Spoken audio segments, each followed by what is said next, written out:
Ramakrishna শরণম YouTube চ্যানেলে সকল রামকৃষ্ণ ভক্তমণ্ডলীকে স্বাগত।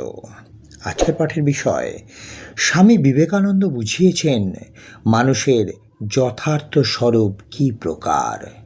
নমঃ সৃজতিরাজায় বিবেকানন্দ সুরয় স্বচিত সুখস্বরূপায় স্বামীনেতাভারিণে।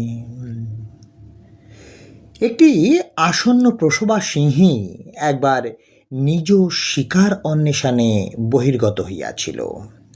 সে দূরে একদল মেষ বিচরণ করিতেছে দেখিয়াই যেমনি তাহাদিগকে আক্রমণ করিবার জন্য লাভ দিল, অমনি তাহার প্রাণত্যাগ হইল এবং একটা মাতৃহীন সিংহ শাবক জন্মগ্রহণ করিল। মেষদল ওই সিংহ শাবকটির রক্ষণাবেক্ষণ করিতে লাগিল। সেও মেষগণের সহিত একত্র বর্ধিত হইতে লাগিল। মেষগণের ন্যায় ঘাস খাইয়া প্রাণ ধারণ করিতে লাগিল, মেষের ন্যায় চিৎকার করিতে লাগিল। যদিও সে একটা রীতিমতো সিংহ হইয়া দাঁড়াইল, তথাপি সে নিজেকে মেষ বলিয়া ভাবিতে লাগিল। এইরূপে দিন যায়। এমন সময় আর একটা প্রকাণ্ডকায় সিংহ শিকার অন্বেষণে তথায় উপস্থিত হইল, কিন্তু সে দেখিয়াই আশ্চর্য হইল যে উক্ত মেষ দলের মধ্যে একটা সিংহ রহিয়াছে, আর সে মেষধর্মী হইয়া বিপদের আগমন সম্ভাবনা মাত্রেই পালাইয়া যাইতেছে। সকল মেষদিগকে ছাড়িয়া সে ওই সিংহের নিকট গিয়া সে যে সিংহ মেষ নহে বুঝাইয়া দিবার চেষ্টা করিল, কিন্তু যেই সে অগ্রসর হইতে গেল অমনি মেষপাল পালাইয়া গেল, সঙ্গে সঙ্গে মেষ সিংহটাও পালাইল। যাহা হোক, ওই সিংহটা উক্ত মেষ সিংহটাকে তাহার যথার্থ স্বরূপ বুঝাইয়া দিবার সংকল্প ত্যাগ করিল না।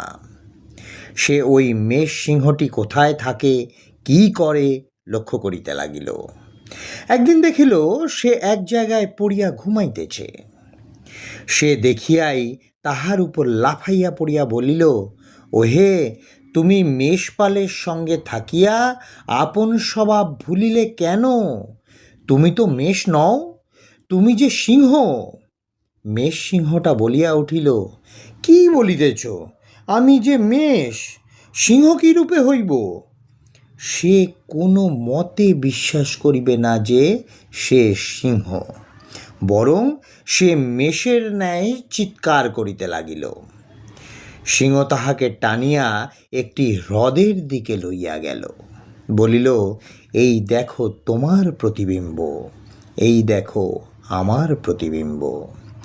তখন সে এই দুটো তুলনা করিতে লাগিল। সে একবার সেই সিংহের দিকে, একবার নিজের প্রতিবিম্বের দিকে চাহিয়া দেখিতে লাগিল। তখন মুহূর্তের মধ্যে তাহার এই জ্ঞানোদয় হইল যে সত্য আমি সিংহই তো বটে।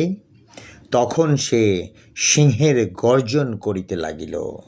তাহার মেষবৎ চিৎকার কোথায় চলিয়া গেল। তো তোমরা সিংহস্বরূপ, তোমরা আত্মা, শুদ্ধ স্বরূপ, অনন্ত ও পূর্ণ। জগতের মহাশক্তি তোমাদের মধ্যে। হে সখে, কেন রোদন করিতেছ? জন্ম মৃত্যু তোমারও নাই, আমারও নাই, কেন কাঁদিতেছ? তোমার রোগ দুঃখ কিছুই নাই, তুমি অনন্ত আকাশ স্বরূপ। নানা বর্ণের মেঘ উহার উপর আসিতেছে, এক মুহূর্ত খেলা করিয়া আবার কোথায় অন্তর্হিত হইতেছে, কিন্তু আকাশ যে নীল বর্ণ, সেই নীল বর্ণই রহিয়াছে। এইরূপ জ্ঞানের অভ্যাস করিতে হইবে। আমরা জগতে পাপ তাপ দেখি কেন? কারণ আমরা নিজেরাই অসৎ।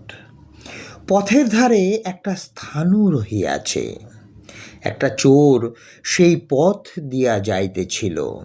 সে ভাবিল এ একজন পাহারাওয়ালা। নায়ক উহাকে তাহার নায়িকা ভাবিল।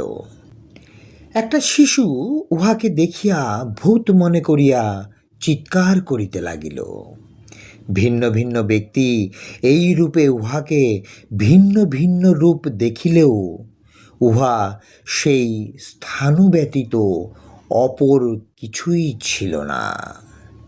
আজকের পাঠের তথ্যসূত্র স্বামী বিবেকানন্দের বাণী ও রচনা, 2য় খণ্ড থেকে। জয় স্বামী বিবেকানন্দ মহারাজ, জয় স্বামী বিবেকানন্দ মহারাজ, জয় স্বামী বিবেকানন্দ মহারাজ, জয় ঠাকুর রামকৃষ্ণ পরমহংসদেব, জয় মা শারদা।